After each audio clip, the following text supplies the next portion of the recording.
Welcome to this week's edition of Black Authors Matter TV, where we interview the latest movers and shakers in the African American literary community.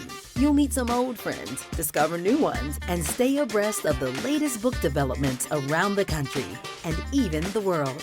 So sit back and relax for the next 2 hours with Black Authors Matter TV co-hosts Gwen Richardson and Dr. Rhonda Lawson.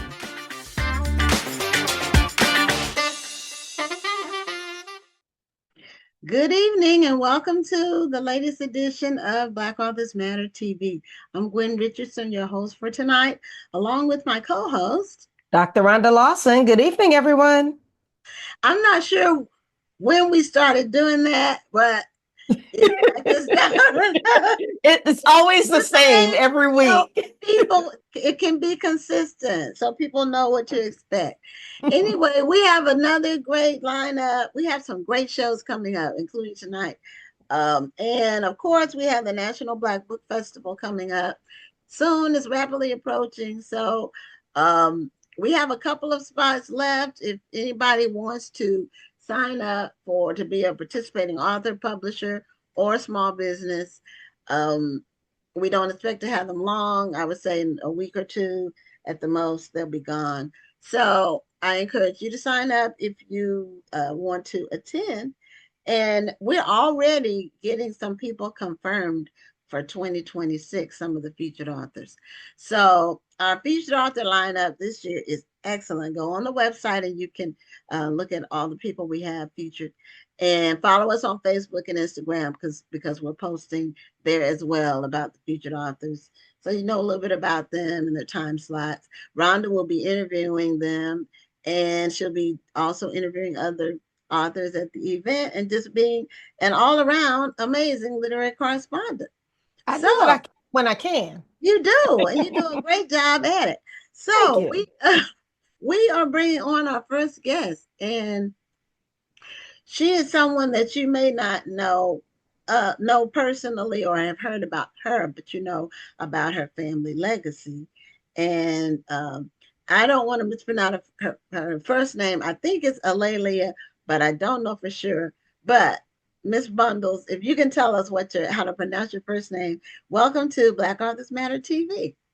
So wonderful to see you. Thank you very much for having me. Nice to see both of you. And my name is pronounced Alelia. And one easy way to remember it is that it rhymes with Amelia or Ophelia. There you or go. Aurelia, but it's Alelia. Alelia. Okay, Alelia. That was nowhere in my list of possibilities. So thank you for letting me know that Alelia. Okay, where did that name derive from? Are you named after someone, or? Well, of course, I'm named after the person who is the topic of my new book. I am named after Alelia Walker, my great-grandmother, and my mother's name was also Alelia. And Alelia Walker's birth name was Lelia, and she added the A apostrophe. Okay, all right. Well, Alelia, I hope I said it okay. We met her at the National Book Club conference at the end of July, and we asked her if she'd be a guest on the show, and she graciously agreed to appear on the show to tell us about her latest work. And she also corrected the flyer that we had, because I thought she wrote historical fiction, but she said no, she writes biographies, actual biographies that are nonfiction. So she wanted to make that clear, because there have been quite a few books, and her legacy is with Madam C.J. Walker, who was her great-great-grandmother. So there have been many books about Madam C.J. Walker, and most of them have been historical fiction. So, but your book is about your grandmother, I believe, or great-grandmother. So, actually, I can tell you there have not been that many books about Madam Walker, and I've written 4 of those books. Those are all biographies, nonfiction. There is one novel about her, and I always like to make that distinction. Sometimes people will use the the word novel as kind of a generic for books. But, we all learned in fifth grade that a novel was fiction. And there has been a novel called The Black Rose by Yes. Tananarive Due Yes. I about read Madam that. Walker, but that is fiction and not, Right. accurate history. And Right. I'm a journalist by training, and so I really pride myself on having a book that's factual, but I do try to make sure that my writing is easy to read and is more, reads more like Right. fiction Like a because I novel. try Yes. to No. do the good writing and not the boring writing. So I'm Right. I'm hoping that I have, struck the balance. Right. And your latest book, do you have a copy of it so you can Yeah, so show it to here us we right go. in this in front Let of the us grab a screen? copy. Okay. So my latest book is Joy Goddess, Alelia Walker and the Harlem Renaissance. And behind me here is On Her Own Ground, The Life and Times of Madam C.J. Walker. So that book came out in 2001. The Okay. very first book about Madam Walker, which I wrote, was a young adult book that came out in 1991. So it's amazing that somebody Mm. as famous as Madam Walker had not had a major biography. Now, some people may have seen the Netflix series Self Made, and Yeah. I was my not book, crazy about that movie. were you? I said I Was was not. not Yeah, no, crazy nor about was that movie. I. Nor Yeah, was Yeah. I I. wasn't either. I saw it as well, the whole thing Well, over. that's good. So. I'm glad we agree on Okay. that. I So, was scared to tell you because you might have been real happy about that no, no, movie. no, no. Listen, I'm glad that and I'll tell you why without going on and on. But my book On Her Own Ground was, optioned by a studio in Hollywood, and I was really happy that Octavia Spencer was connected to it because I think she's great. If we had just seen Octavia Spencer on the screen and nothing else, it would have been fine. Yeah. And a lot of people worked hard, the hairstylists, the makeup people, the set people, and Blair Underwood is a very nice man. I came away from that with a friendship with him. So we can say that and she's a great actress. But I really did not like what they did. They made up a storyline. They wanted to Right. have like kind of a cliche of two women Yeah, and fighting that each that was my other. biggest problem with the movie is that two black women who did so much for to advance black women's beauty, and you made the entire movie pitting these two against each other. You even started the movie with them in a boxing ring. And that was the theme throughout the entire movie. And Annie Turnbull Malone, my soror, so we love her. She was amazing in her own right, and she should not be reduced to having to compete with Madam C.J. Walker. You and I are on exactly the same page. And believe me, I had major arguments with the showrunners and the head writer, who were all black women. And Yes, I told them that this was wrong. Annie Malone was strong in her own right. Certainly, they were competitors, but you can be competitors without reducing it to making Annie Malone into a right. drug addict. It was not about skin color. And then they entirely made up a girlfriend for Alelia Walker. And so, for people who saw it, I'm really, really eager for them to read Joy Goddess, which is factual and not Yes, made up. The real conflict, they were just doing, I think that they really underestimate Black women's intelligence yeah, when they go to that kind of cliche. So I was I believe me, I was upset, and I was upset for folks who love Annie Malone. And I warned them that that was going to be a problem. So right. I'm, It it was, saddens me that you said that there was black women who yeah, made the movie. yeah. That I did not realize that. So that saddens me even more. As much as we fight against the stereotype of being combative and women not getting along with each other, for these women to have dug down into that stereotype and made the entire movie about it, that's very saddening. It is saddening. Believe me, you don't know how saddened I am. Probably sad and maddened. It's probably And that both. And that, but Madness. but Dr. Lawson, I am so excited about both of these books. I'm working on a musical on Madam Walker that I Oh hope will, wow. tell another story. And then Oh, with Joy Goddess, I'm already having conversations with directors and producers and writers. This time around, I'm starting out working with people who I know and who I believe have the same sensibility. So we're already, hoping to have another bite at the apple. It's a very difficult time right now for Hollywood, for productions, because of the political climate that we're in. This won't last forever. But Right. I'm still going to keep pushing forward because I really do want people to see A'Lelia Walker's story. Again, if they saw the Netflix series, they really need everything about that A'Lelia Walker character is wrong. It's not true. She's okay. so much more interesting. And after I wrote On Her Own Ground and really talked about how Madam Walker developed her business and the thousands of women she employed, her political activism, her philanthropy, I developed the relationship between mother and daughter in On Her Own Ground.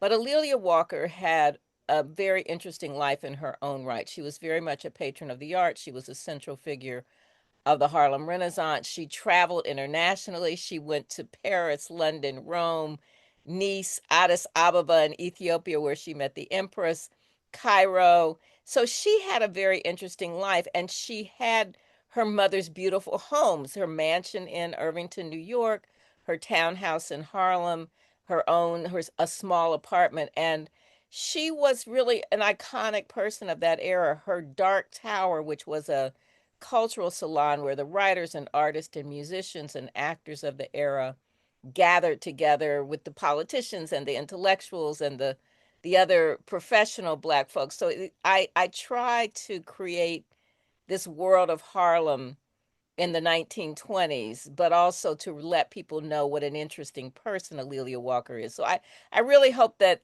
your readers, your viewers will want to read the book. And I also recorded the audio book for people who are audiobook. You voiced it yourself? Oh, I did. Oh, wonderful. Yeah, Okay. that's so great. I worked in TV news for 30 years. So my professional career was as a producer. I worked at NBC News and ABC News at the network level. Excuse me, about half and half at the two networks. And I was a producer and then I was an executive at ABC. So I spent a lot of time in the editing room, sort of coaching the correspondence. And now this Right. time I'm on the other side of the microphone. Oh, Oh, that's really cool. are you familiar with Jeffrey Blunt? Mhm. Okay. Yeah, Um, we worked together. okay, that's right, because he was on the show with his latest book, the last book that he wrote. Yes, he and And I he's we were both before we wrote our books. We were colleagues. oh, okay, all right. And that's I would imagine that's a very small group of people, Black people who work at the higher levels of Mhm. television, news, or just TV in general, especially behind the scenes, making That's decisions. true. It's a small group. So now, did you have a lot of material already? Where was was your great grandmother and your great great grandmother and your mother? Did they retain a lot of documentation? Do they have diaries? Do they have um, what? How easy or difficult was it for you to pull all this information together? Well, because I'm trained as a journalist, and I know how to organize that material, and I try to be a good storyteller. But yes, I am really fortunate. The reason that I'm able to tell this story is because Madam Walker was very smart about her executive team. She had a great attorney, a secretary, the manager of her factory, and they saved the documents. And so I Wonderful. have the Walker Company. The papers are at the Indiana Historical Society, literally 40,000 documents that have been digitized. And Dr. Wow. Lawson, one of the reasons that it is harder to tell Annie Malone's story is because they do not have that same body of material. There is material now that's at the Peoria Riverfront Museum that one of her nephews has saved. But because Annie Malone went through a really difficult divorce and moved her business and had some people within her own company who were suing her, there's not the same body of material. But that's why I Wow. can document that Madam Walker was a millionaire. But I have, again, tens of thousands of documents. And then my grandparents also saved things. So I have personal letters, photographs, clothes. In fact, I just packed up some things that will be on display at the New York Historical Society. So, Ms. Richardson, to answer your question, did I have enough? I had too much, Okay. which You is had to not whittle usually back the some. case. Okay. But that's a good problem to have. It is. Yeah. And one of the things, I mean, I think, I hope I probably sounded a little cranky about my the fact that I write nonfiction, but we have so many of our stories are not told. And so I feel like I'm writing that kind of first draft that 100 years from now somebody will have the citations and the documentation and all those things at the end of the book, because I know everybody doesn't want to read all that stuff, but to give the roadmap for other people. But at this point, we know ancestry.com. We can find those ancestors. Newspapers.com. We think Hmm. that we're not in the newspapers, but Black people are in the newspapers. There were 250 Black newspapers. So for people who are doing research, you really can find a lot of information. I did a lot of oral histories in the early 80s. There were still people living who knew Madam Walker and Amelia Walker. So I interviewed them. And I talk about that in the introduction to the book. Some of the famous Alberta Hunter, who was a famous blues singer. I interviewed her. Jimmy Daniels, a name that people won't know, he was another famous singer. For people who are my age and older who know Jet Magazine. Jet Magazine had a column called Society World. And the person who wrote Yeah. that was a woman named Jerry Major. She was one of Amelia Walker's friends, and I interviewed Mm. her. So I have a lot of material to work with. Okay, Well, that's I will say that what you're saying is kind of a life lesson. I think that we in this day and age, in this digital age, we forget about documenting what we're doing. We're taking a lot of selfies, but we don't really want to tell our story, or we only want to tell the good news part of it. And the part that we can flex on, but we don't want to share the struggle, which only tells half of the story. So, it's really hard. It will be really hard to tell some people's stories in full the way you're able to do with Madam Walker, because everybody's not saving their history. And it is unfortunate that Annie Turnbull Malone didn't have that same research team, or that same assistant team that could document everything that she was doing, so they could tell a full story about her as well. Right. No, that's true.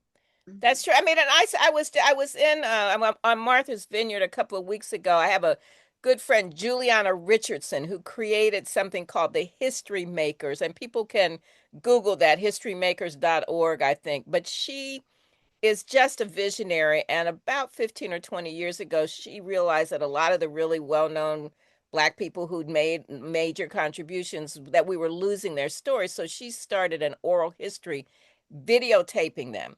There are now 4,000 of those videos that are housed at the Library of Congress. And so if people just want to know about Vernon Jordan or Eartha Kitt, or, any of these entertainers, political people, educators, lawyers, all of that, athletes, they can go to historymakers.com or historymakers.org and see those things. It's great for if you have kids or grandkids who are writing reports and they want to find some, interesting people. But when I was on Martha's Vineyard, I was moderating a panel for her with Eartha Kitt's daughter, George Johnson, who created Soft Sheen, his son, another woman who was one of the first Black women at PBS, and then a woman whose father was Franklin Thomas, who was the first Black head of the Ford Foundation. Then we also talked to the person who is digitizing the Johnson, Jet and Ebony's archives, and another person who is at the Harvard Law School who's digitizing Charles Ogletree's papers. Charles Ogletree, some people may know, he was a professor at Harvard Law School and was one of Barack Obama's mentors. So we talked about those papers, but we also talked about how people, when somebody dies, people throw things away. They throw out the Right, report cards. exactly. And that means we're destroying our own history. We're complaining about the president erasing our history and trying to And change we're our erasing our museum. own. We're erasing our own history when we don't save those things. Yeah. One thing that is happening now with the younger generations, and I understand why they did it, kind of, sort of, but I I don't like what it ends up meaning. And so the whole thing about adding something to your story on social media where it disappears basically in 24 hours or maybe less than that. And that whole trend started with Snapchat, where things erased in 24 hours, because my daughter was in middle school going to high school when the whole Snapchat thing was created. And the whole concept behind it was so parents wouldn't see whatever you were posting. It would disappear in 24 hours. Although, if you do a screenshot, it's still not going to disappear. But the story, if you want to see like what someone is doing on their social media, you don't really have, for younger people, like my daughter's 29. So you don't have like the history, because a lot of what they do, they put in their story, which disappears, which I understand why they do it, but it's like everything has to be now. Everything has to be about what happened today and not enough about what happened yesterday, which is the reason why you're here today. The yesterdays, all the yesterdays of all the people in your lineage is why you're here today. So I don't know where that's going to go. A lot of the technology is moving so fast. It's hard to see where it's going to land in the future. And the future is happening a lot faster than it used to as well. So, but I'm glad that you were able to accumulate all this information. And I'm also, when I saw that Netflix, was it a movie or was it more than It was one a part? Was it a series. Yeah, it series? was a 4-part series. Yeah, I wanted to see it. I was excited that it was there. And then when I watched it, I was like deflated. I was like, is this really what happened? So now that you said that's not, a lot of it's just made up, that really makes me feel better about how I was feeling. Well, I am glad that you saw through it. Well, I would say that Madam, I know Madam Walker's name is staying within our memories, and I'm glad for that. I know at one time, I don't know if it's still the case, the man who owned Essence Magazine, I believe he had also Right. kind of relaunched. Richelieu Yes, Dennis's yes. family owns the mansion. Oh, so he still does own the mansion, and I know he had kind of relaunched the beauty products or kind of rebranded them, so to speak. Is that That is still a true, thing? but there was a rebranding. The products were available at Sephora, and then Rich sold Sundial brands to Unilever, and after that there was a limited edition that was a partnership between Walmart and Sundial. So I was the historian for that product, but it was a limited edition, so it's not currently available. I see. I see. I remember we were all talking about it, like, oh, we can get Madam C.J. Walker brand. So we were all looking for it. Yeah, no, listen, and there's so many, they were very good products. The formulas were wonderful. I mean, I still have some. That's what I use on my hair. And your hair is But very shiny. I can see it through the Mhm, screen. uh-huh. mhm. So but there's so many, it's very, as you know, it's such a competitive space, It hair is. care products now. And when you have Beyonce, who has a hair care product, and Tracy Ellis Ross. That celebrity is a big marketing tool. Yes, It is, but absolutely. with the natural hair movement, and my daughter is a very big proponent of several things. One is natural hair, but two is buying natural products from Black-owned companies. Hmm. She is very committed to it, and so she's introduced, made me aware of some product lines that I didn't know about before. But she is very committed to both the fact that it's natural products and that the companies are Black owned. Right. So there's a Well, lot of small entities that are doing um, a really good job and have some staying power. That's right. I mean, and the products, because these are very basic formulas. Madam Walker's formula and Annie Malone's formulas were very basic. Neither of them was the very first person to do the formula.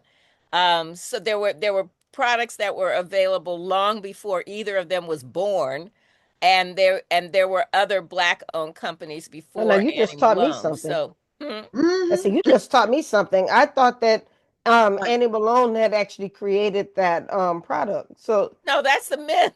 yeah. So it was actually so But she I was think that the inventor. competition between the two of them is like, I did it. No, you stole it. I mean, it was there. Q to Cure was very similar. It was around before either of them was born. But there also were other Black-owned companies before either of them. So it's just, that's everybody who creates some myths around themselves when they're in competition. This right. is And it true. seems This is like true.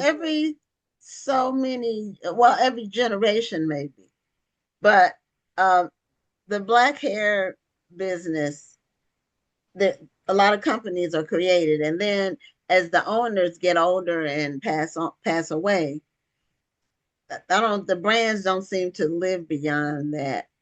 Because in the age 70s, the 80s, that period, there were several, um, but I don't know if they're still even around. And now they're new ones, and I don't, Mhm. hopefully they'll have some longevity because there's always a need.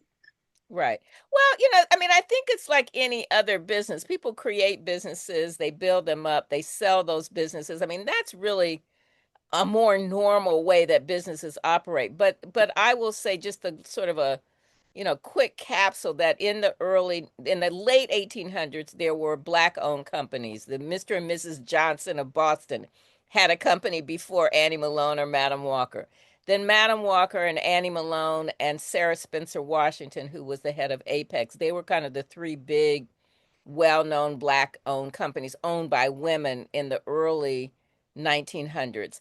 And they were the kind of press and curl or pullers, the heated hair care implements. And then in the 50s, the chemical hair straighteners from Soft Sheen, Summit Laboratories, those companies that, in some, as we would say, disrupted the other way of doing things. It's like radio, television disrupted radio, Mhm. disrupted newspapers. Well, the press and curl way of doing things was disrupted by the chemical straighteners. And then in the late 60s, people wanted to wear their hair natural. So that was the afros. And then the pendulum kept swinging back and Back forth. and And forth. now, lots of people have hair extensions that disrupted things. But now you kind of have everything. You got You do. hair extensions, you've got wigs, you've got natural hair. It's really all over the map. But I think each generation kind of goes through some different iterations. Right. Well, They decide. unfortunate. Well, I'm about to say, unfortunately, we've come to the end of the segment. However, before you leave, if you can show us your book again, and then if you have any speaking engagements or events coming up where we might be able to get a copy of the book, can you share that as well? And the cover is beautiful. I didn't get to say that Mhm. earlier. Thank you. Thank you. So if people follow me on Instagram and X, etc., I'm at Alelia Bundles. So people can find me on Facebook, Alelia Bundles, and I list my speaking engagement. So on my Instagram page, I have an update. I post when I'm going to be speaking. But during the next month, I'm in New York, DC, Charlotte, Atlanta. I'm all over the place. So hopefully I will see Oh, folks. But go to my well, Instagram I'm in page. DC, so I've got to see when you come to the area. All right. So I'm at National Archives Foundation on September 15th, and I'm at the March On Festival on September 21st. But just go to my Instagram page or my Facebook page or LinkedIn, and you will find my list of speaking engagements. And I update it every time I've got a new graphic, just like the nice one that you all sent me. Okay. All right. Well, thank you so much for being a guest on the show. This has been very enlightening, and we were really blessed to just hear all of the history that you have at your fingertips, that you can just rattle off names and places and all of that, because this is part of who you are. So, I mean, really professionally and biologically, just it's all part of your legacy. And thank you for sharing it with us. Thank you for having me. I really appreciate it. Thank you. You Okay. have a great night. All right, you too. Bye-bye. Bye Bye bye. bye. Oh, okay. So we did find out that that wasn't, I did not like that series. I only watched it once, and I was like, really? This is how it didn't seem like it was true. So I'm glad to know that it wasn't, Right, you know. right. I So agree. they took too many liberties. They always take some license with, when they go from a book or history to a film or series, but that one they really did too much. So anyway, our next guest is no stranger to Black Authors Matter TV. Um, Tonight we have three guests that are first timers and one that has been on the show multiple times, but it's been 2 years since she's been on. I checked the schedule and we Wow, have it's been that long? been 2 years. The last time she Yeah, was but on she's at the festival every year though. She is, but she's not going to be there this year. But the last time you were on the show was June 27th of 2023. That was the last Wow. appearance.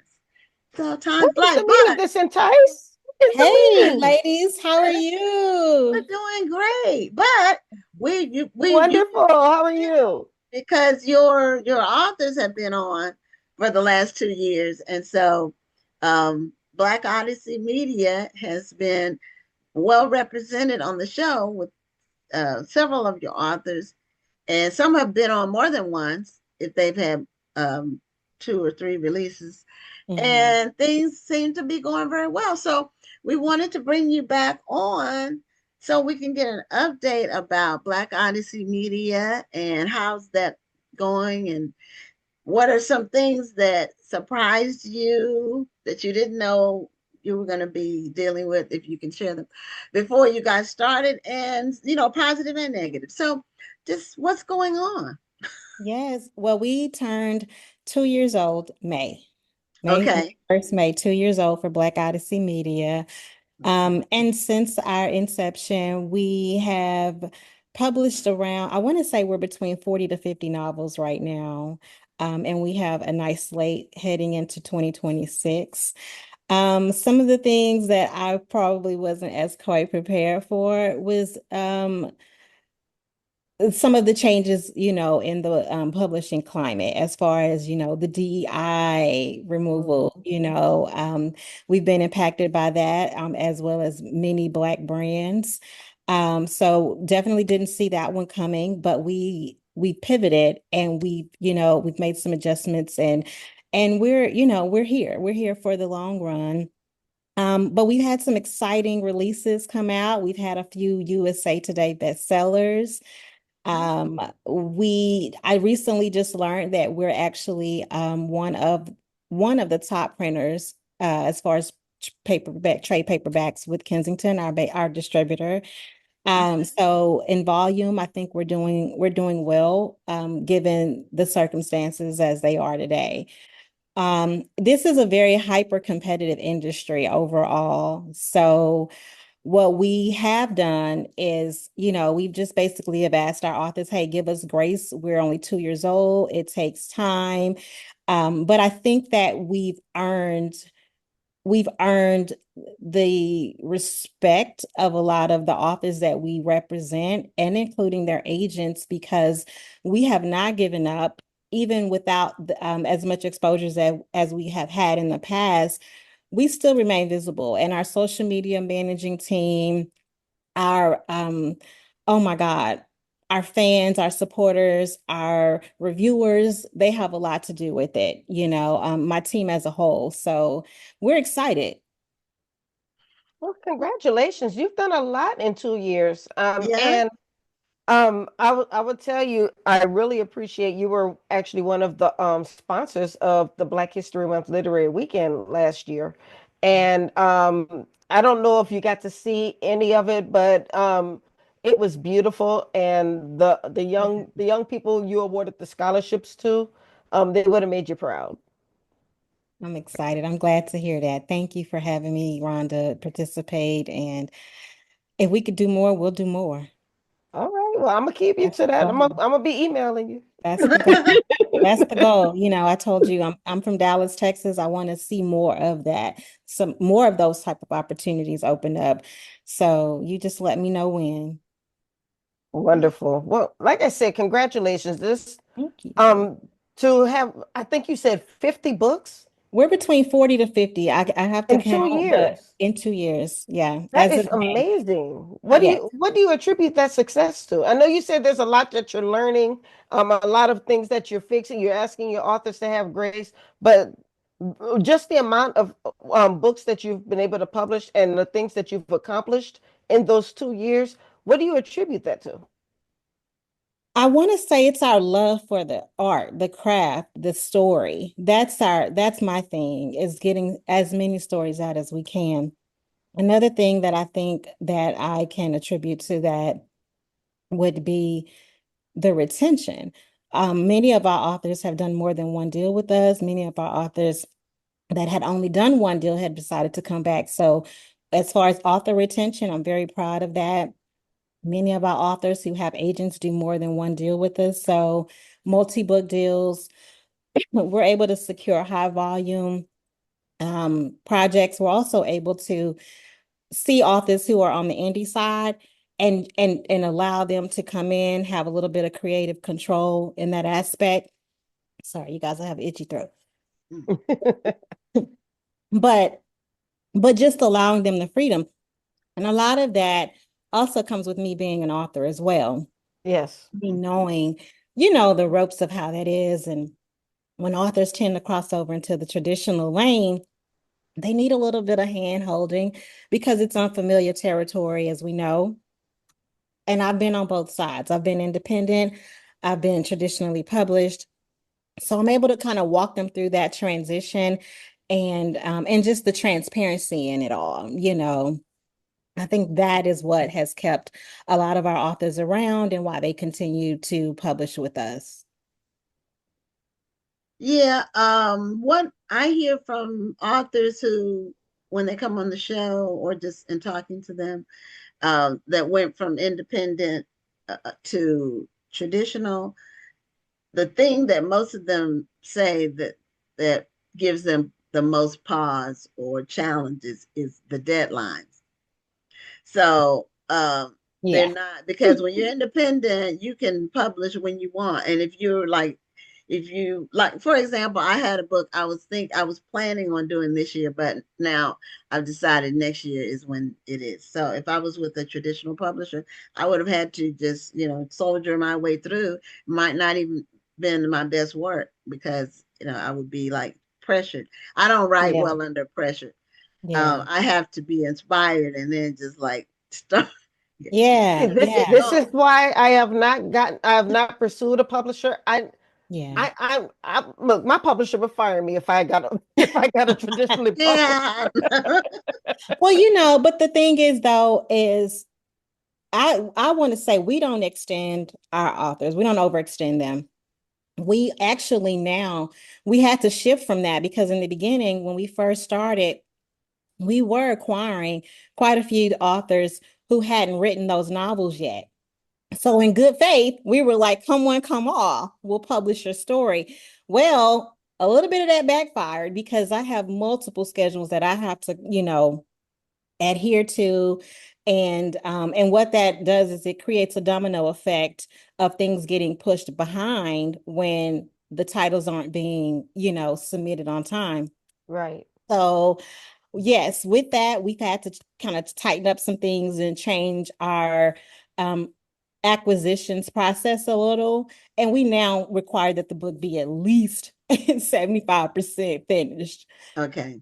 Yeah. Because of that. People don't realize how much work that is when the book is not absolutely done, or Yeah. when it needs a lot of editing. Or I'm sure you've had this too. Have you had people who said that their book was finished, they submitted to you, but then they turn around and say, "Oh, I rewrote chapters 6 through Yes. 10." Yes. Yes. Or you get you're in that honeymoon phase where you get, you got the deal and you guys are now married or whatever. And then you've seen the preliminary chapters that were edited by an editor, but then you get the remaining and you're like, what the heck is this? And it calls for some rewrites, which is fine. We understand, and we kind of I know the games authors play as well to get in the door. So again, we've tightened that part of the process as well. We're super selective because we want high quality projects. The goal since day one, as you ladies know, because I've been an advocate for it and very vocal, that my goal is to acquire as many books that I deem have the potential to cross over to film, to television and film. So when I'm looking at content, I'm looking at it with a different lens. Not every book we know is going to have that same feel, but I do, whenever I'm looking at the content, that's actually what I'm looking for. I'm looking for all the other levels that we could possibly take this book, whether it be foreign rights, audio, television screen, adaptations, just all the different things that could come from that. And that's in really in our reality, I think every author wants that. They want to ultimately monetize their project as much as they can. So, but yeah, but now I like to look at the full package if I can, because we want to know what we're buying into. And we Yeah. also want to know if there are going to be challenges along the way with this author, their writing. Do we have the proper editing team to, assist them in some of the challenges they may have? We won't know if the book is incomplete. Right. So you've had several roles now, and now is your title publisher? Is that what your title is? Yes, I'm a publisher. Okay. So you've been an author, you've been an editor, I think. Haven't you been an editor? Or Not was necessarily. I guess I I think can you say played that. another I've role. edited. Yeah, I've You've edited been an some agent. anthologies. An I've been a agent. literary Okay. agent. Okay. That's what it Yes. was. Okay. Yes. And now you've been a publisher. And are you still doing all three of those things?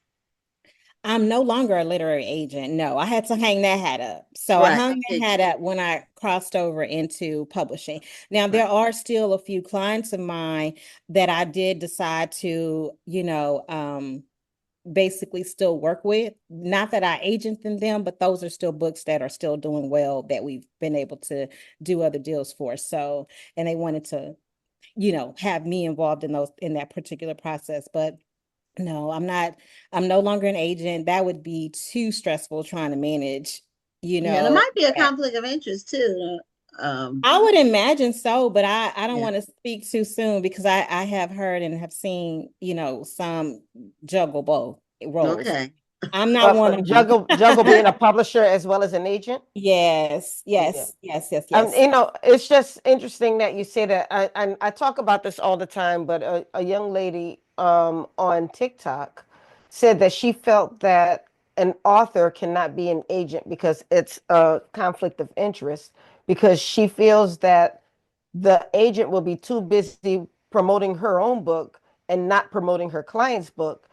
And I had to explain that it's not an agent's job to promote your book. Your agent's job is to sell your book to a publisher. Yeah. Once they've done that, they've Get you a book accomplished what they're deal. supposed to do. Right. So Yes. I think that, and I just bring that up because I think there's a lot of miseducation and misunderstanding in the literary industry. People Hmm. think that because they have a publicist, that means that they have a publisher or an agent, Hmm. and a publicist is the one who's promoting your book. They're Yeah. not trying to sell your book. They're not speaking on your behalf. They're selling your book. And I think people need to understand the difference between a publisher, a publicist, and an agent. And they would probably save themselves a lot of heartache if they did that. Absolutely. I agree 100%. Yeah, I did know some agents that were also in that publicity space.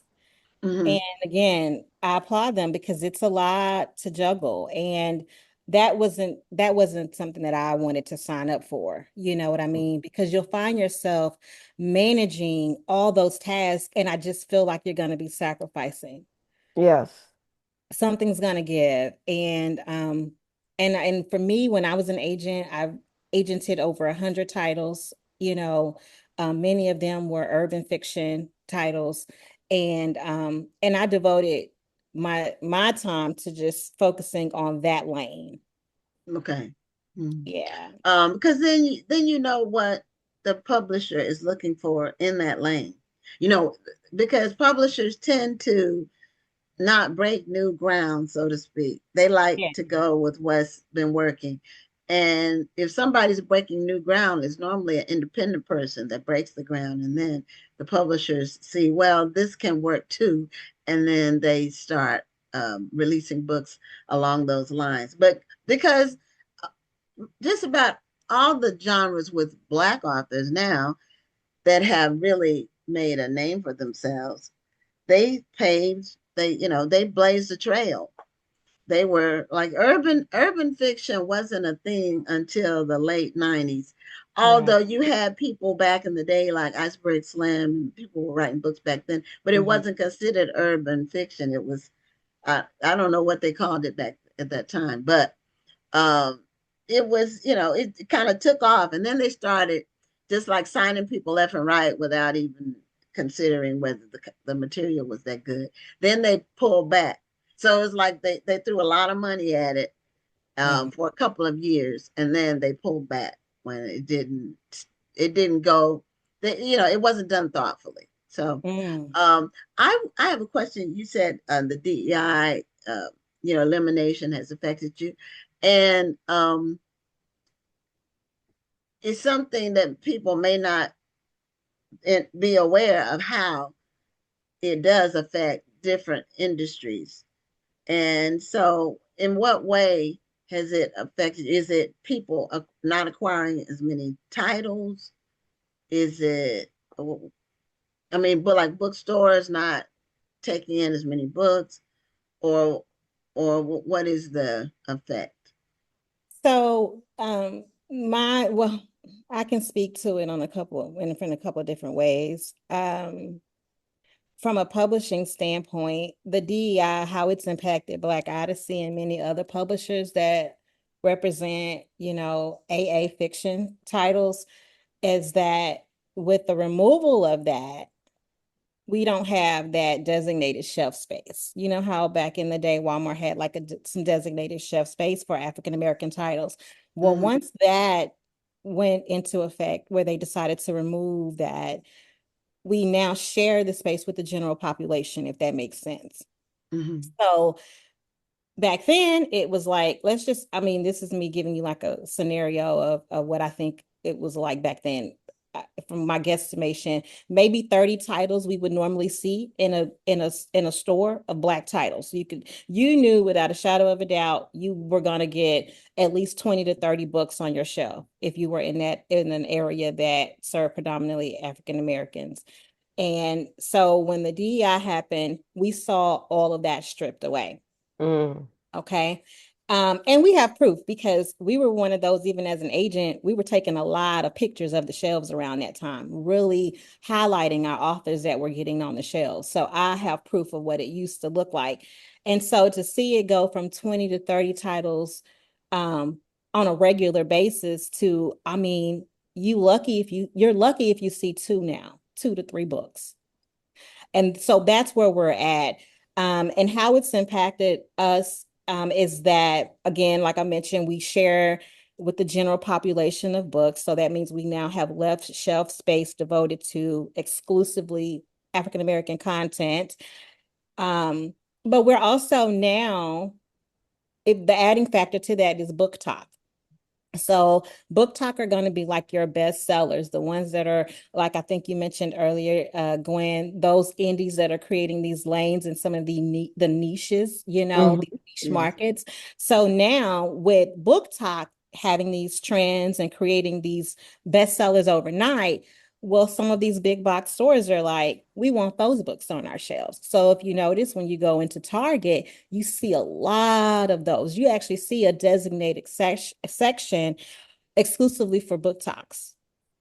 Oh, okay. And that's a lot of space. So when we're thinking on the lines of bookstores, we are probably still seeing the same as it were back then, years ago. We're seeing the same volume as how they cherry picked what they wanted on their shelf, because, you know, again, even with the bookstores there, we're fighting for shelf space. They have limited space. But when we're talking retailers, because those are not bookstores, when we're talking retailers that also carry books, we're talking even more limited shelf space because they're not a bookstore. Right. So you may, out of that retailer, you may get 1 to 2 really long shelves. You know what I mean? And we are having to share. So that's how it's impacted us. There's less space, but it's allowed us to, you know, kind of really dive in to see how we can, like I said, pivot and not solely rely on those stores to carry our books. You know what I mean? So as much as you figure out some other stuff. Right. Well, yeah, that's business in general. Business in general. Now, I've noticed this about Walmart, the Walmart close to where I live and what my office is, close to the office. They changed this was before the DEI stuff. So, like, they remodeled their store about a year and a half ago.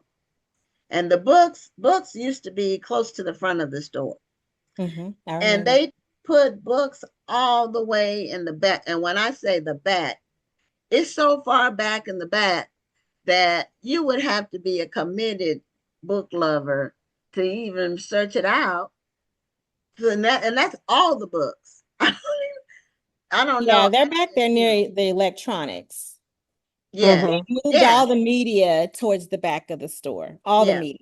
But the books are the back of the back, like behind the electronics, to the point where, and when you ask a person, because I had to ask somebody, where are the books now? And they don't know, because unless they read books, they don't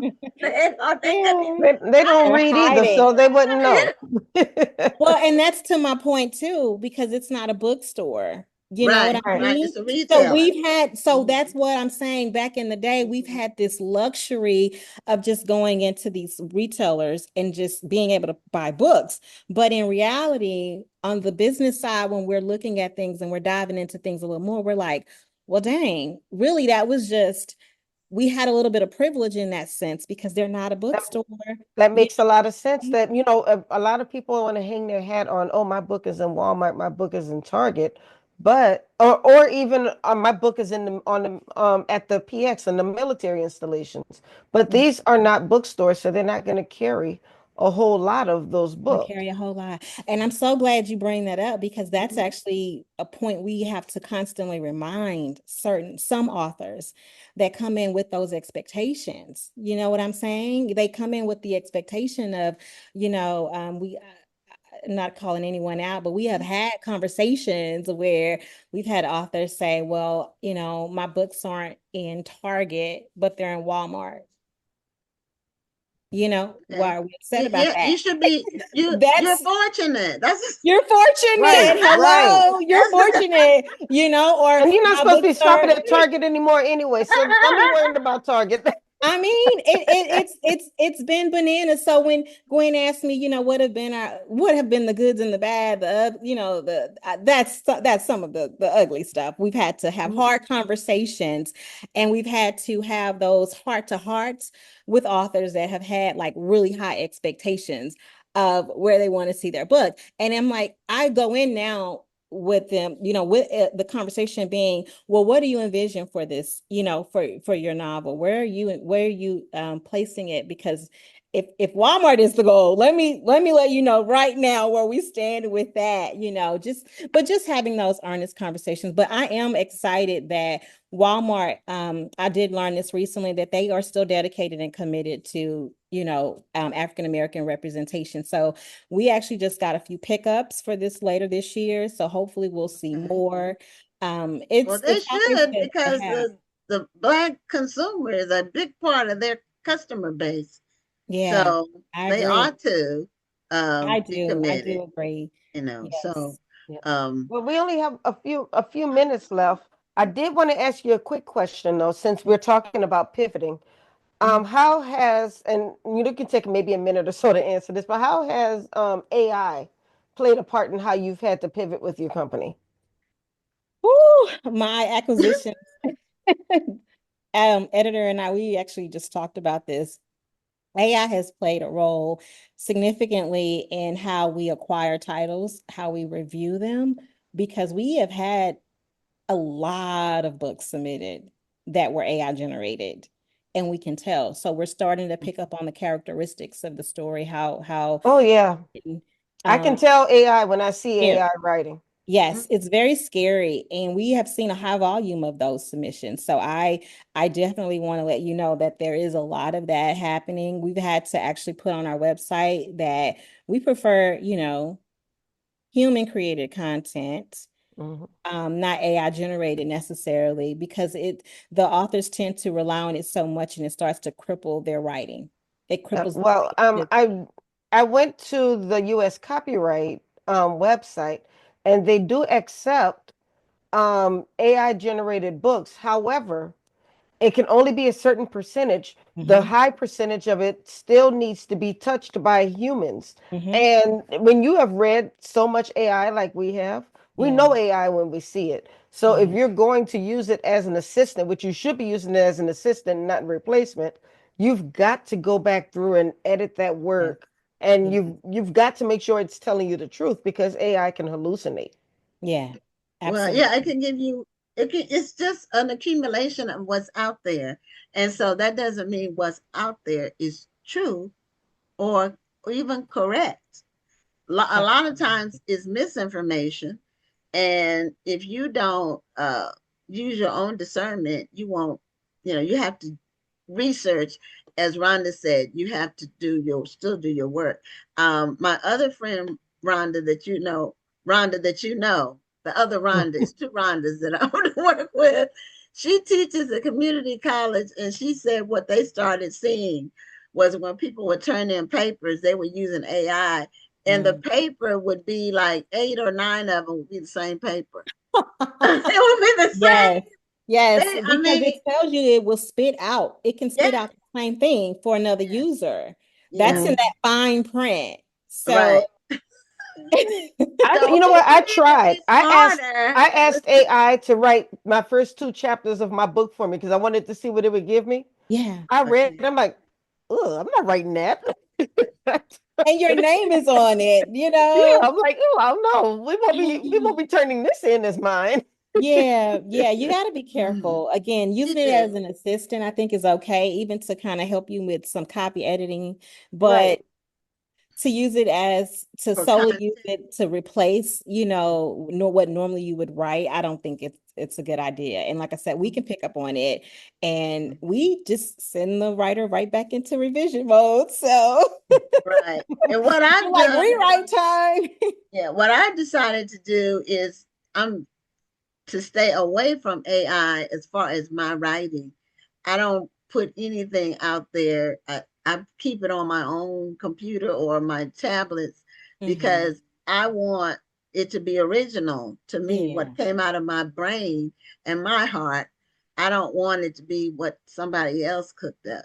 But Yeah, that's just me having the pride of being a writer and wanting my absolutely. Yeah, writing to be if you have pride in your writing, and if you really respect the craft, yeah, it's okay to use AI as you said as an assistant, yeah, but do not let it compromise your talent because AI is never going to put the heart no. Mm-mm. or the emotion or the care into your work the same way you would. Exactly. Exactly. Well, we could talk to you. I got one more quick question. We Yeah. really are at the top, but I wanted to ask about your movie stuff. And have you done any new movies? Like in 60 seconds, do you have something new? I know your new movies are normally on Tubi, and I've recently become a big fan of Tubi. There's so Oh, much on Tubi that people don't know. I mean, it's all kinds of stuff on yeah. there. That's Yeah. good, It is good. Well, we have not, my last movie released in 2023. I don't have any newer releases yet Okay. because Black Odyssey Media has been like my focus. It's been like I've been Okay. like tunnel vision with it. But I will say that we have some exciting things on the horizon that I can't even discuss, but really big Okay. things. And you'll definitely hear more because I'll call you guys first to talk about it. Okay, well, we'll have you back maybe Yeah. not so long in the future so we can get an Yes. update once those things start to solidify and Yeah. you can tell the world about them. I can't wait. I can't wait. This is big. Okay. Awesome. I love the excitement on your face, so it's got to be Yes, big. it's Well, huge. I can't Ms. wait. Tice, thank you for being back on the show and Thank you congratulations on guys. all the hard work you do. We love what you do and what you represent, and you've always supported uh, what we do, our efforts. And we hope to see you back at the festival in 2026. Absolutely. Count me in. If God say the same, count me in. I Okay. hate I couldn't make it this year, but you can count on me to be there next year. Awesome. Okay, great. All Thank you so right. much. Have a great Thank you, night. ladies. You do the Thank same. you. Bye Bye. bye. Bye bye. Okay, that was the great Entice. And so we hadn't seen her in a couple of years on the show. And so we're glad to have her back. So we haven't had any book clubs on the show in a few months. So when we were at the National Book Club Conference, which the whole event was a gathering of book clubs from coast to coast. And so we met the members of the Cover Girls Book Club. I don't remember where they are from, but they'll tell us. And how do you pronounce your name? Tampia or Tampia? Is it? Oh, unmute so we can hear you. Can you hear me now? Yes, yes. Yes. Yes. Okay. Hello. Stephanie, you can unmute too now. Okay, how are you? Well, we have two members of the Cover Girls Book Club. Uh, Yay. is it Tampia or Tampia? It's Tampia. Okay, It's Tampia. Okay, Yeah, it's Tampia. okay. All right. And Tampia Jones and Stephanie Yates. And where are you all based with the Cover Girls Book Club? We are in Memphis, Tennessee. Can you hear Okay. our Memphis accents? I hear the Memphis Okay. accent and I love it. Yes, we are Memphians. Okay. Well, we have from time to time we have book clubs on the show from different parts of the country. And so when we met you all at the conference, we wanted to at least have one of the book clubs that we met there that hasn't been on the show. We wanted to have them on so they could tell our audience about their club and how long have you all been in existence and just a little bit about your club. Okay, Stephanie, jump in at any time, but I can start off. The club has been in existence since 2016.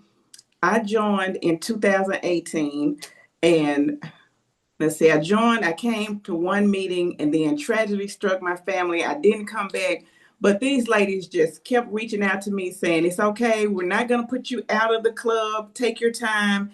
And they just kept nurturing me. Then COVID hit and it was virtual. So I would keep up with the readings and say, yeah, I did like this one. I didn't like this. But, my participation was minimal. But they still just showed me so much love and encouragement that when I was able to, I came back full time, and it's been about 3 years now.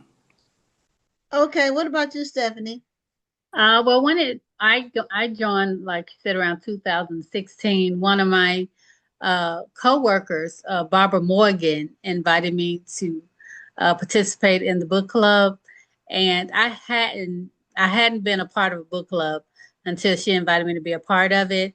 She encouraged me to buy a Kindle because where we worked at, it was kind of hard to listen to books, and definitely you hardly had time to actually read one. And so when I got the Kindle and went to the first book club, I got addicted to reading. And then I love the opportunity that the women choose whatever book they choose to want to read that month. And that may have been an author that you had never been introduced to. You get to learn about all the new authors. Yes. Okay, yeah, different book clubs make their selection process differently. I'm in 2 book clubs, and they're total. One I've been in for 20. What year is this? 23 years. Oh, wow. And that one was created at our bookstore when we used to have our bookstore. When we opened it, the patrons wanted a book club, so we started it, and it's been going even though the book clubs closed 15 years ago. I mean, the bookstore closed 15 years ago. And the other book club is my church book club. And so with the Kush City Book Club, we pick books by consensus, and we generally we pick a book every month. Sometimes we might pick a book 2 months in advance. It's based on recommendations by the authors. Sometimes, actually, and I want to know if you all, if this is a factor. Sometimes it's a factor of the price of the book. Do you all ever pick a book like if something's on sale and it sounds interesting versus paying for the Kindle? Sometimes the Kindle is more or the same as the paperback. It is. And so does that ever play into it with you all's club? That hasn't been a factor so far. We've been very fortunate. We check around Ollie's and just different discount places. And we're fortunate that one of our book club members, Tasha owns a bookstore here in Memphis, Books and Beauty. So she can order the books, and we usually can get a really great deal. Orders for us. But and sometimes we, like when it's my month to choose, I've already read the book, I've had it secured, so I don't even think about, hey, this might be expensive. But usually we do the large paperback, so it hasn't been a factor so far. Okay. Now my other book club, the church book club, the group recommends books, and then they pick the books for the whole year, like at the beginning of the year. So normally a couple of my recommendations normally make the cut. And my book club at church has read my books, which is very exciting. I have 2 novels, and they've read both of them. So that's always helpful. There's nothing honest feedback from your peers. Well, you know what really makes a book club fun is when everybody doesn't agree about the book. Oh yeah. Yeah. So how's that conversation going when maybe half of you love the book, the other half hated the book? Some people may have been indifferent. Well, we have a lot of strong personalities in our book club, so the conversations get really interesting. When you say, Stephanie? Yes, I do agree. Yes. So how many people are in your club? We have 12. Okay, you have 12. Okay. 12. All right. And then are you all accepting any new members, or is it kind of like a set group? Well, it depends on who you ask. I think Tom likes that at 12. I am like the more the merrier. So I think I don't know, Stephanie, have we come to a consensus on that? Well, what we do is right now our capacity is 12 because each month somebody gets to choose a book. Oh, okay. Yeah. So now we're at 12 because some people weren't able to continue in the group. And so now we are at 12 now. But I'm sure that if others want to join, it may not be a major undertaking, but we will discuss it. Right.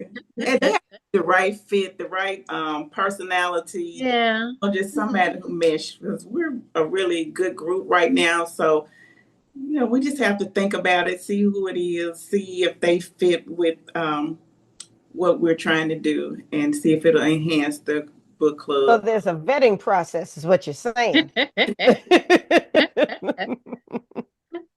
Not really formal, but kind of, hey, what do you think about her? What do you think about her? Or do you think she'll be a good fit? And just participate. For me, the participation. I mean, we're a book club, and we're not a social club. Okay. Even though we socialize, we're not a social club. So if you're going to read the book, we want you to come read the book, be prepared to discuss the book. Right. That's the whole point. So that's the major thing for me with my 2 cents in. Yeah, and then that like she said, that is a challenge. Like I might choose a book and you might not like it, which that's not a problem that you don't like the book and we can discuss the book. But then your month come and you didn't read my book. I can't say I'm not gonna read yours because you chose not to read the one I chose because you didn't like it. Or you read the first 2 chapters and you're like, well, I don't want to read it, so I won't discuss it. So we try to find somebody that's when we kind of, but not necessarily vetting anybody, but we hope they at least buy the book, read the book, because we recommended it. Not every book going to be good, actually. And not every book going to get, 5 stars. Some of them we read, we will not like at all. Yeah, we read one book recently where it was recommended by a member, but none of us liked it. Like, none of us liked it. In fact, none of us finished it. I think because the editing was so bad. The person who did it they did some kind of a replace all. No. Throughout the entire book, and there was a wrong word, and the word was used like a lot. So everywhere this word appeared, I can't remember. It was the wrong word, like on every other page, and it just threw the whole thing, and the story just was dumb. So How do you really feel, Gwen? it wasn't good. There's some books. It's like, why did you do this? Why? So but there are a lot of people writing books. There are a lot of really, really good books. And there are a lot of really, really bad books. So it's just a lot. Everything's a lot. So now, did you all started before COVID? So you all met in person before COVID. Yes. And then you did the Zoom during COVID. Yes. And then did you all go back to in person after COVID? Yes. Yeah, we do in person. Whoever chooses the book for their month actually choose the restaurant we're going to eat at. Okay. Or whatever, choose however they want to do the event. Like if you want to just cater something, like I've done some book clubs meeting where in the conference room at our church, and I get somebody to bring in some food to cater it. And then we have that. And then we one of them we had the author to Zoom in. So we can discuss the book with the author. And that was really cool. Okay. Now, how long have you been going to the National Book Club Conference? Well, for me, this is my first time. Where'd you be, Tampa? I've been before. I was affiliated with a different book club, and we went. And back then, it was at I think it was called the Marriott Marquis in Atlanta. Okay, it was a different hotel. Different hotel, yes. And I absolutely love it. I had so much fun. I'm ready to pay for next year already. Yeah.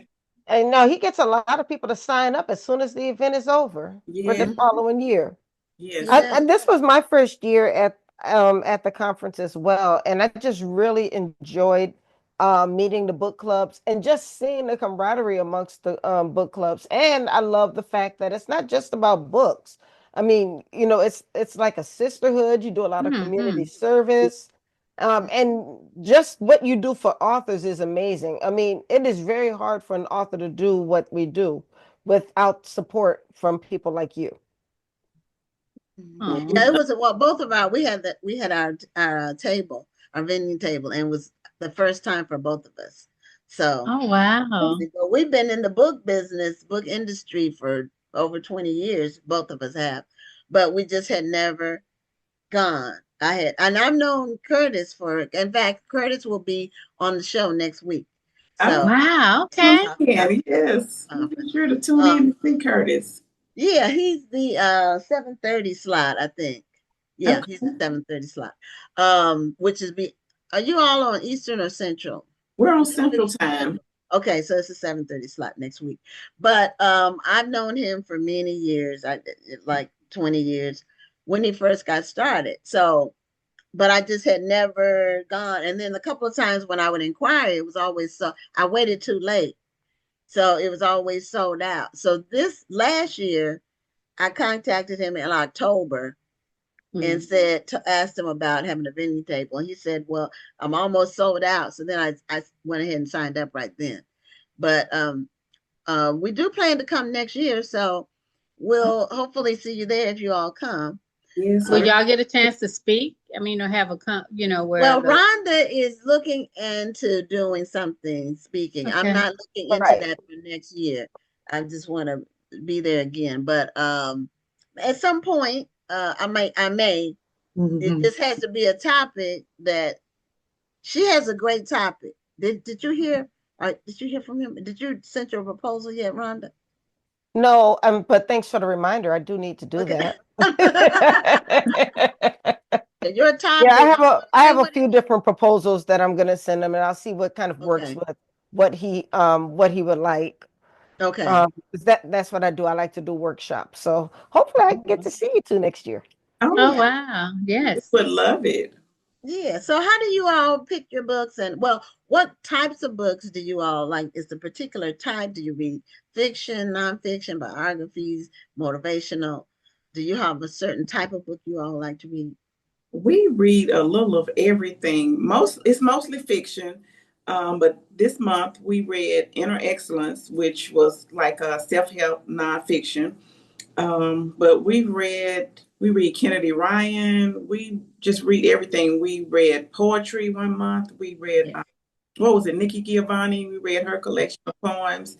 That was a selection by one of the members, Sonia, that month.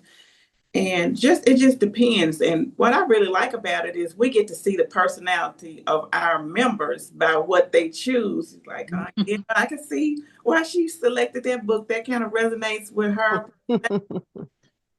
But I think for me, I've done Kennedy Ryan every time. I just love romance, not the sappy, but our romance. Not the sappy. Yeah. Sappy like the Hollywood. Isn't all romance kind of sappy? No. It's I just like the good ones, I guess, because when I really started reading, it was a book when I was a teenager, Edith Jackson, and before that I had been reading Pippi Longstocking, and I went to Milwaukee with my relatives, and she gave me the book. They were educators, and she said, "Read this." And from then, it was like, oh, man, I love these novels. No more Pippi Longstocking for me. And then, of course, in my young 20s, it was Eric Jerome Dickey. So that's kind of the genre I like. I think I've read all 59 million of his books. I've read every one. And that last one, the Son of Mr. Solomon, I was like, oh, my God, it just... Yeah. I said, he, must have known that this was his swan song. I have to go back and read some of Eric because I read his earlier stuff. Now you have to read when he really came into his own as an author, as a writer, just as a writer. His earlier stuff was good, but his later stuff, you can tell that he had upped his game and he was studying the craft and he applied everything that he learned and put it into these books. That Gideon series, they really turned that into a whole movie series. Yes. Wow. Yes. Right. Well, that's something for me to add to my to be read shelf, which is already, shelves. I have a lot of books that I want to read, more books than time. But yes, if I buy the books, I'm supporting the authors. So that's the way I see it. If I order the books, then I'm at least supporting them, even if I don't get a chance to read them. But I've read some really good books in the last couple of years. Just some really great stuff is being published, and some unlikely, some that I didn't know about before, or heard about. A lot of books I hear about from this show. In fact, probably most of the books I order are from people who've been on the show. So, but then somebody might recommend a book to me, and then if it's a good writing and a good story, I love it. And I read mostly fiction, so it's been some good stuff published. So, if an author wants to get on your radar of your book club members about their books, to have you all consider reading their books, how do they go about doing that? We have a Facebook page, Cover Girls, and it's GURLZ. Okay.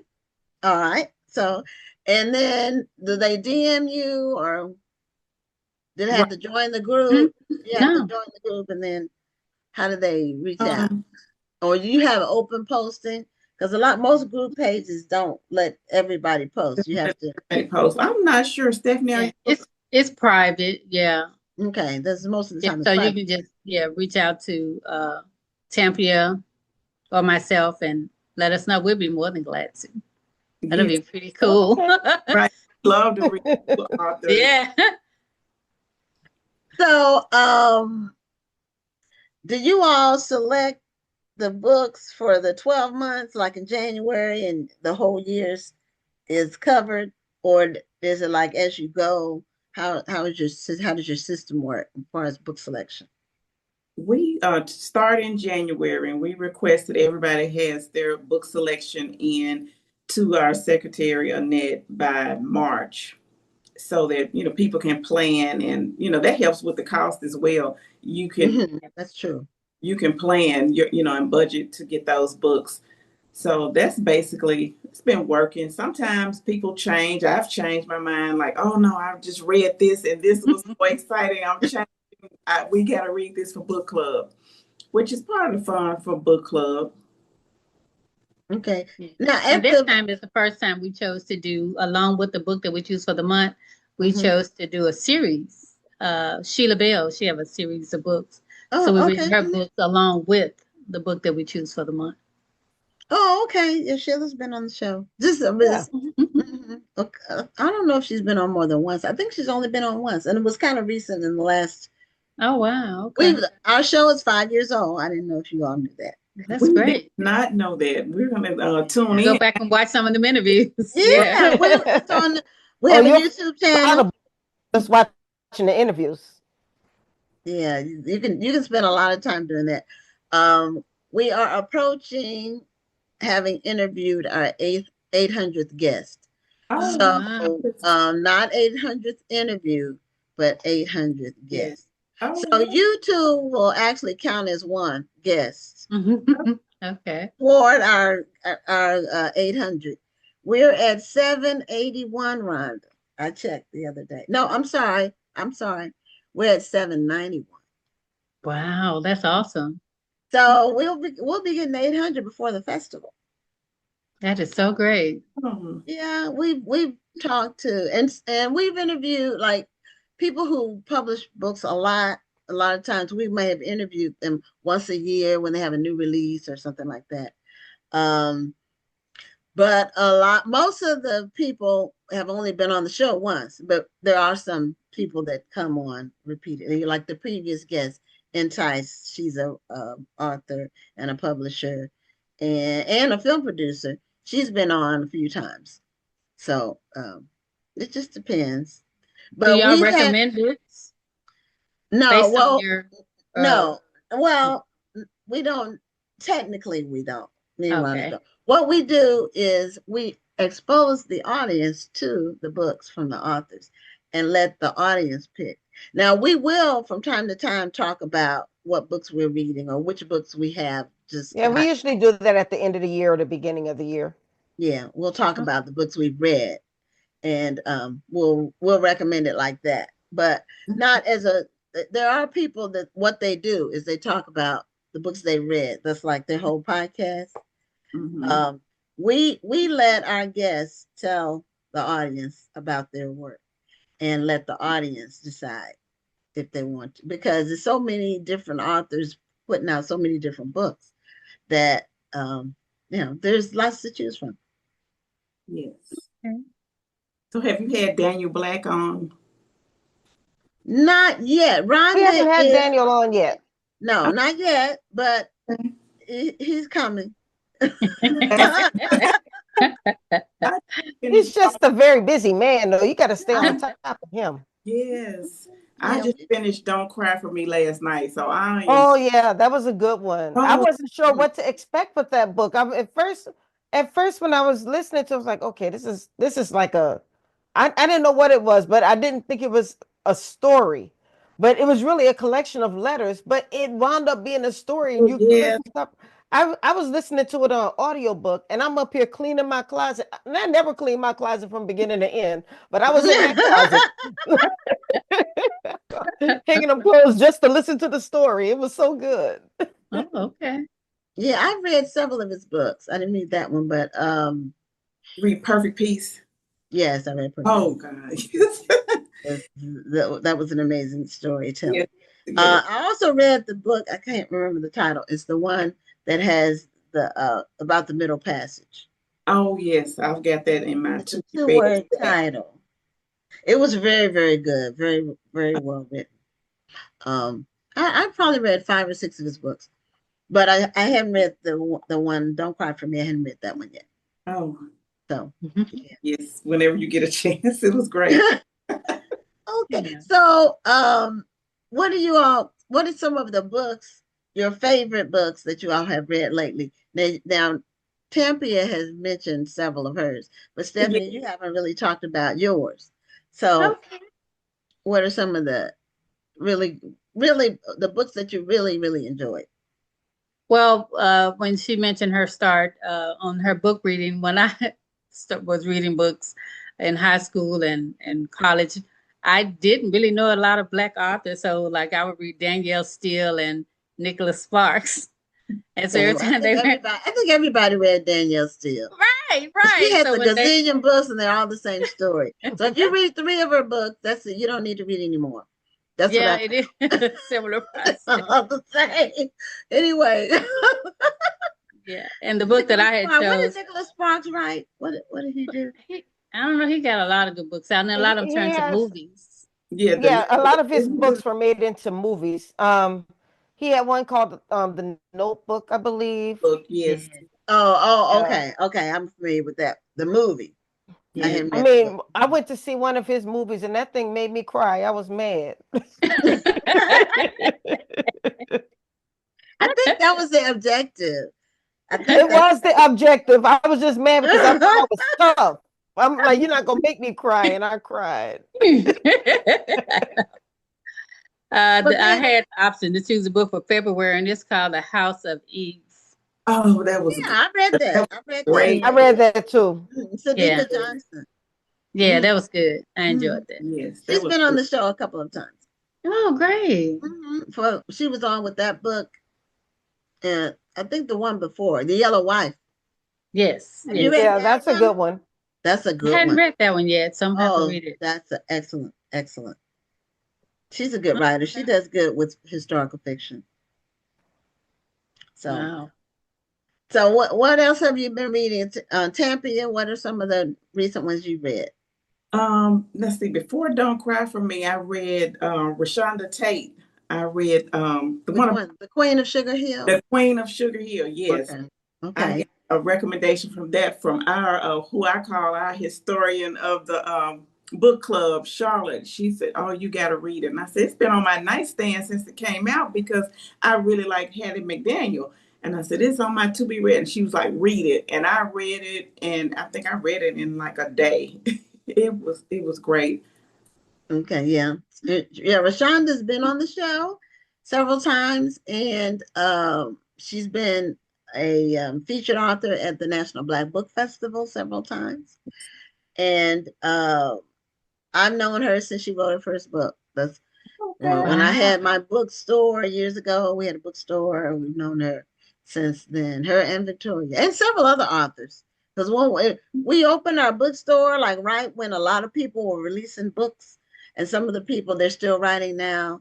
So a lot of them we kind of just followed their trajectory with their writing careers. That is awesome. Yes. Yeah. So at some point in the future, we'd like you all to come to the National Black Book Festival, which is in Houston every year. It's always in October, at the end of October. This year it's October 23rd through the 25th. And general admission is free. We do have a VIP pass and festival packages for our special events, but general admission, which includes all the author exhibits and all of the featured authors and all the workshops and seminars, that's absolutely free. And this year for our featured author lineup, we have, let's see if I can remember them all, rattle them off. We have Eric LaSalle, who's an actor and film producer and director, but he's also an author. I just finished his book, by the way. Which one? Because he has the first one. Okay. It's something of Vengeance. What's the all his titles are similar. Doggone, you gonna make me pull my phone out. I'm gonna tell you. For the whole series. Yeah. But his book is Laws of something. His Law books are really, really good. And isn't it Laws of Depravity? The first one. Law of Annihilation. I'm gonna tell you which one I read. And it's another one. Yeah, Laws of Depravity. Okay. Okay. So that's the first one. He has I read Laws of Depravity. It's a long book, but that book will clutch your pearls. You'll be clutching your pearls while you're reading that book. Yeah, really. It's a good book. He's a good. It's a little scary if you're into that. Yeah, it has a little thriller part. It's more of a thriller than a mystery. Okay. Yeah. So April Ryan, who is the White House correspondent. We have Beverly Jenkins and Brenda Jackson coming together. And we have Brandon Massey. He's a mystery writer. I don't know if you read it. His books are really good. Rachel Housel Hall. She's also a mystery writer. And Kiki Swinson. Okay. Oh, that's exciting. Great lineup. Yes. Yeah, so they'll all be here.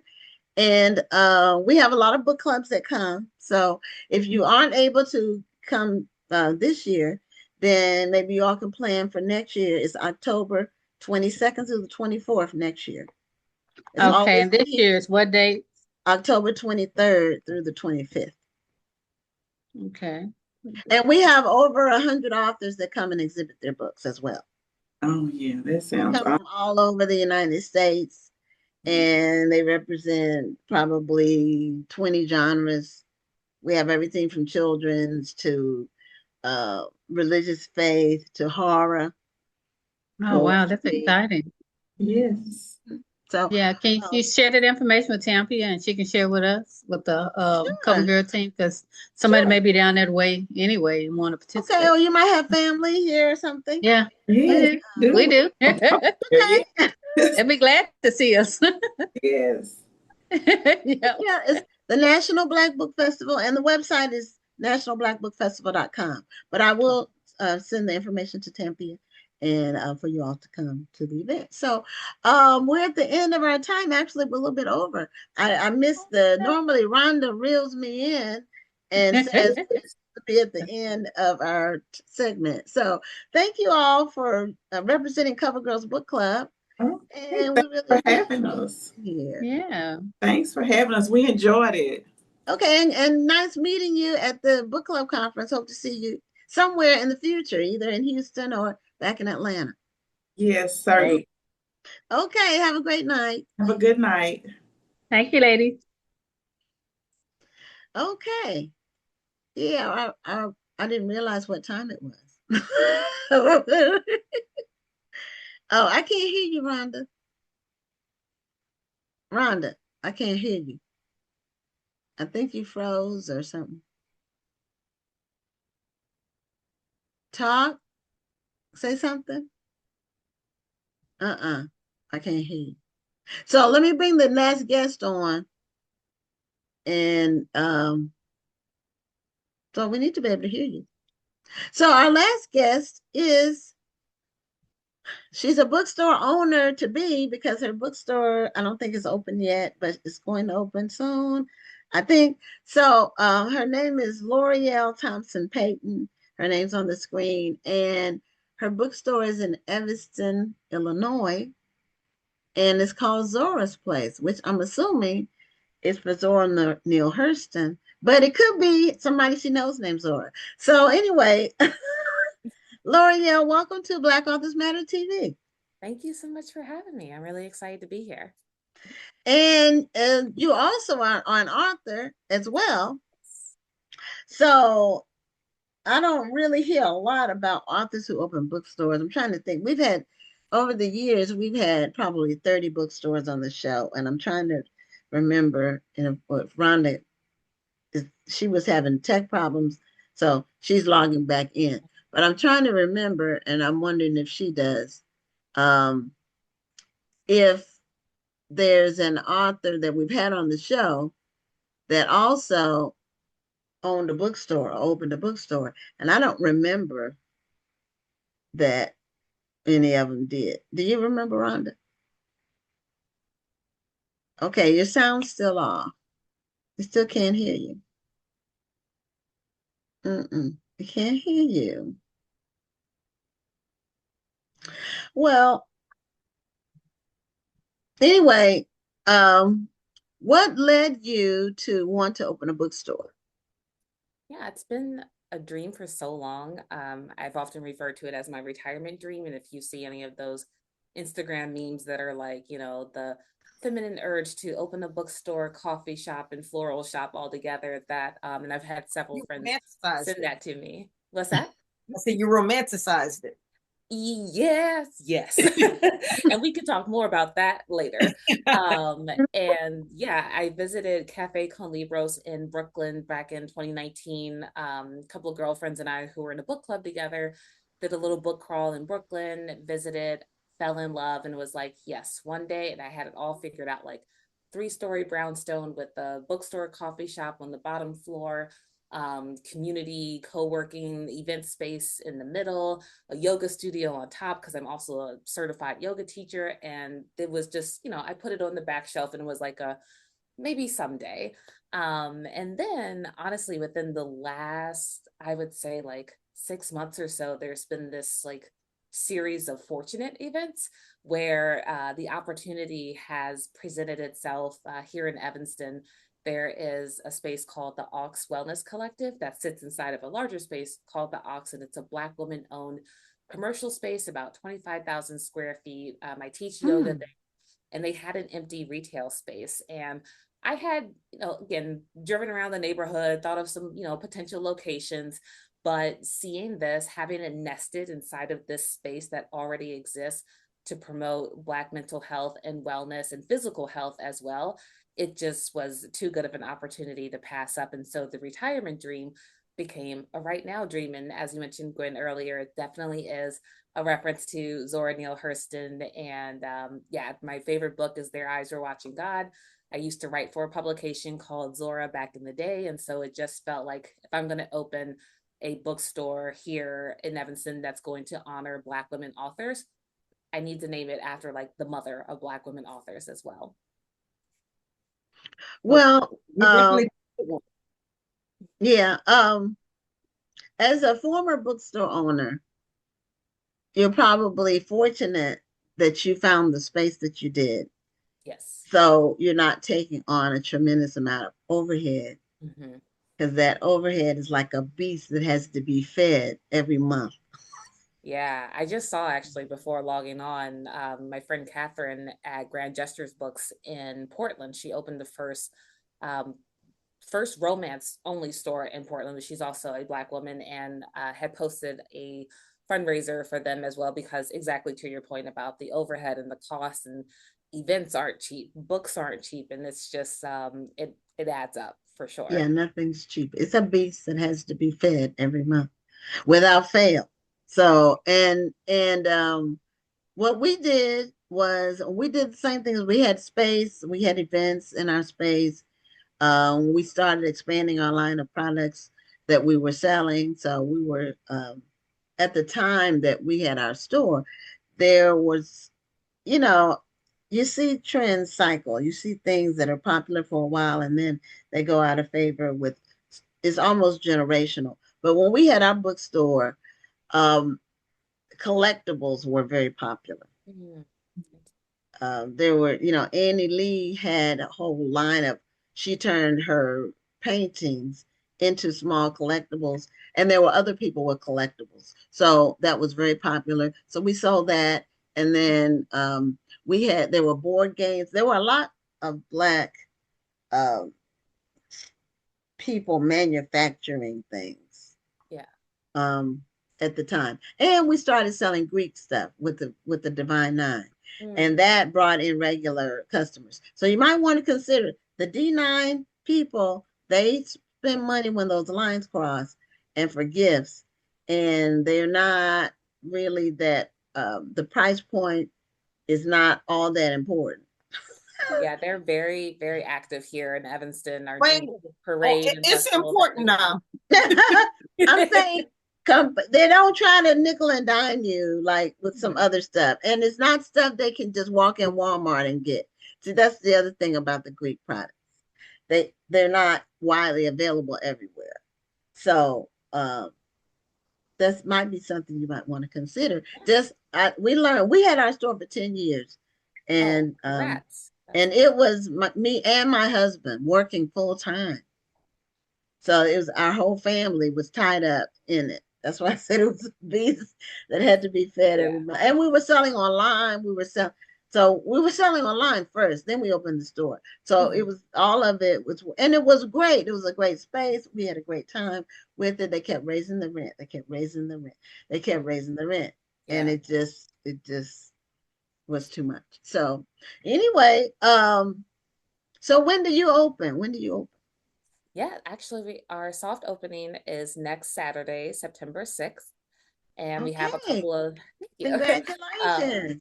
Special events scattered throughout the month. Author talk on September 10th with Sandra Jackson Apoku of Savvy Summers and the Sweet Potato Crimes. She was on the show a few weeks ago.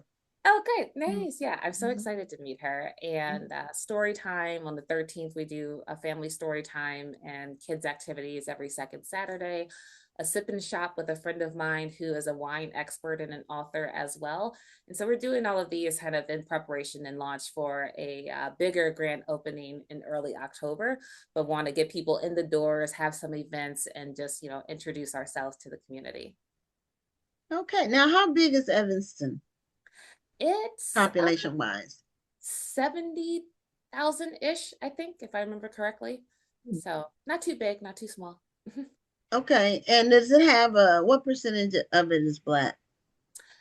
I think if I remember correctly, when I read it, it was about like 30-ish%, 30 to 40, I think. So we have a strong contingency. Yes. Okay. Yeah. Okay. Okay. Now, you're an author as well. So tell us about your work. What kind of writing do you do? Yeah, actually just celebrated the second anniversary of my first book, my debut book, Stop Waiting for Perfect. Came out August 2023. It's about overcoming imposter syndrome, perfectionism, self-doubt, things that I still, kind of tussle with today as well, but it's very much written in like lessons learned and has gotten amazing feedback from readers. My first children's book comes out this December. It's a children's biography on Amanda Gorman, which is really exciting, and a couple of other projects in the works as well that haven't quite been announced yet, but I'm excited to share once they do. Okay, are you self-published or traditionally? Traditionally published, yes. Okay, who's your publisher? For Stop Waiting for Perfect, it was Ben Bella, and the Amanda Gorman book is through Penguin Random's House Step Into Reading series. Oh, okay. Well, that's really great. I don't know if there have been any other books about Amanda Gorman. I think she has her own books of poetry, but I don't know if there's been Have there been any other books written about her? Because she's very young too. Yeah, she's A very children's book about her, but maybe I'm imagining things. yeah, she has a couple of as you mentioned, yeah, the books of her own. I know she has a children's book. We have it like on my daughter's bookshelf actually.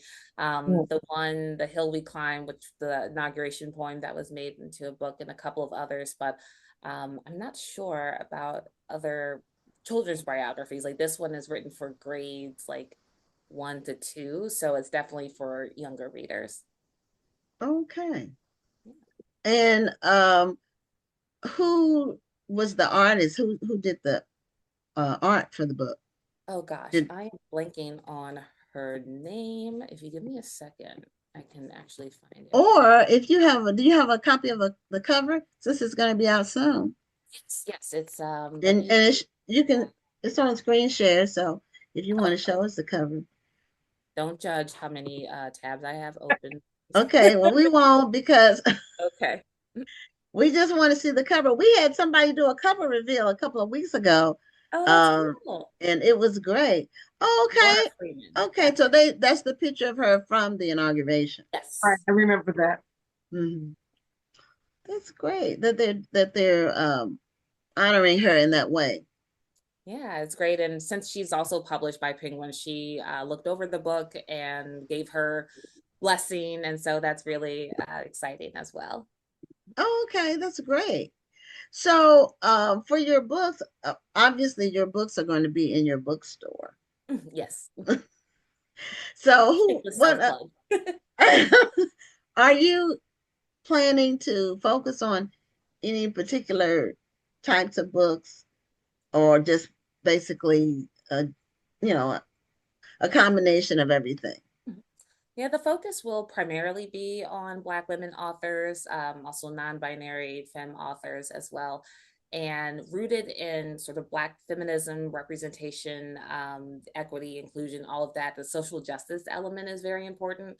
So there's a mix rather of classic books. So, you know, your Zora Neale Hurston, your Toni Morrison, your Maya Angelou, as well as current authors as well, Austin Channing Brown, Cecily Jackson, and some other that I love as well. And having a focus, given the space that we're in, it being a wellness collective, of having that mental health aspect to it, health and wellness, generally speaking. So spiritual health, physical health, mental wealth, mental health is mental wealth. Yeah. And yeah, all of have mental wealth before you can have you have mental wealth. Yes. And children's books as well that are diverse. We've hosted 2 story times so far, and very intentional with the selection there, that I want the children who come into the space to see themselves reflected in the stories that we are reading for story time, that are on our shelves, and even down to the coloring pages that we have out on the table from Puzzle Huddle, and they can see themselves again in the pages, because I'm a very strong advocate in believing that representation matters. And beyond books, we have kind of what you alluded to earlier, Gwen, with the sideline items of journals, planners, puzzles, all by Black women creatives and entrepreneurs, artwork by Black women artists. And so I really wanted to be a space, you know, especially in publishing, we oftentimes are pushed to the side and aren't really centered. But when you walk into Zora's Place, you will know this is run by a Black woman, this is for Black women, and, you know, past, present, and future as well. And you know, I love the fact that you're unapologetic about that as well. Yeah. Yes. Yeah. And I thought about it because there are some other stores that, you know, have authors of color. And for me, it was just important to kind of double down on Black women. It's the reason that I do what I do as the mom of a Black daughter, and having her see herself in the books that we have on our shelves even here at home. And she's an avid reader as well. That's important. And I want to, you know, stand firm in that, say it with my chest. And anyone who has a problem with it isn't our kind of person. So that's okay. Yes. Yeah. Seems like to me when it goes the route of the people of color, which I don't embrace that term, because Black people, we're Black, we're different from other colors of people. It's totally different cultures, different experiences, different histories, different everything. And so you can lump them together. It seems like we get lost. When it gets lumped together, we get lost. Absolutely. So it's not, the emphasis is no longer on ours. And then we always have to make room for others, and when they don't necessarily make room for us, That part. Yes. Agreed. So that's been going on a long time. Unfortunately. Yeah. Yeah, that's an old thing. But the more things change, the more they stay the same. As that's a saying, and it's true. Yes. So you're gonna open next month, and then a year from now, what would you call a success for your store? Like Good question. That is a great question. Surviving, I first and did it 10 foremost. years. Like you said, that beast that needs to be fed every month. So surviving it, making it to a year would be a success in and of itself. But I think honestly, it'll be in the feedback that we get from the people who walk in. When we did a book swap and story time earlier this month, there were people, because I was so focused, I was like, Evanston and, kind of surrounding area. And people, there was a mother-daughter duo who drove in from Gurney, which is like an hour north somewhere of here. An elderly couple from Indiana drove in to donate books for the book swap. And so I feel like this is bigger than me. And this goes far, like the reach. Yeah. And so I just want, if I hear from someone, oh, I'm so glad that this exists. Oh, I wish this existed when I was younger. I'm so happy that I can come here, support Black women-owned business, buy Black women books and other items. That's success to me. Well, one real benefit that you have that we didn't have is we were pre-social media. Yeah. So when we would reach out to people, we had to do it through the mail at first. When we first opened our store, we mailed out postcards. It was snail mail. Then we did email. And so I think we closed before social, because we closed in 2010. Our bookstore was from 2000 to 2010. So when we closed, that was when social media started taking off. So at least you can reach people. Yes. You have a method where you can reach the public. But a lot of times with the bookstores that we've had on the show and that I've talked to, the first 3 or 4 months tend to be busy. People come, they get that initial push. Yeah. And then it slacks off. So one thing that you might keep in mind, you have to have things to keep the people coming. And there's some that have been around a long time. There's a bookstore in Fort Worth called the Doc Bookshop. It's run by 2 sisters. And they've been around for probably 20 years. There's some long established bookstores. And there's a book, I don't know if you have it in your store yet, Prose to the People. Yeah, it's on order, actually. Okay. I put that to our initial inventory list, and I'm really excited, selfishly, to check it out for myself. Right. But I still carry it in the shop. Right. Because there's like a history of bookstores in there. And so the ones that have been around for a long time, it's always good to learn from people's experiences. Yes. So we don't have to experience everything ourselves. Amen. That's for sure. And it's a really well put together book. I don't know if you've seen it yet, but it is a very well done book. And she was on the show as well when it first came out. Nice. It's very, very, very nice book about bookstores. And so, yeah, it's business is tough. I've been self-employed for many, many, many years. Well, that was my goal when I got out of college. So since my 20s, my mid 20s, I've been self-employed. So it's tough. But are you going to be doing the bookstore full-time, or do you have a full-time job? A little bit of both. So I will be the only one in there for now, but you mentioned earlier family affair. So my husband is helping. He's my informal director of operations, I like to say. So I'm very much the creative person in the relationship, and he's the more logistic, like business minded one. So he keeps me grounded. We balance each other out. Just about to say, it's good that you have the balance, and it's good that it's that your family is participating. It's not just your project alone, and so that makes it a lot. It does. And even though our daughter, she's only 3, but she's so excited. She'll tell everyone who listens about mommy's bookstore. And I'm like, well, it's our bookstore. Like we're, doing this together. And they were drawing out the floor plan, and she was adding little bean bags for the kids area. So she is very hands-on. She asked him the other day in the car, she was like, are the bookshelves finished? And I'm like, okay, so she's very much Blue Ivy energy. She is the manager, but I'm also still a freelance writer. I do communications consulting, writing coach, and of course my own books as well. So I will definitely be booked and busy, pun intended. Okay, that's great, because it is helpful having your husband involved and supportive. Like I said, we were both full-time in the business, but we had different roles, and it's good to have different roles because then you're not butting heads. He's was on the tech side, and I'm more administrative, and more administration overall, management. So it worked out, and we put the kids to work. He had kids that were living, he had custody of his kids when we got married, his 2 sons.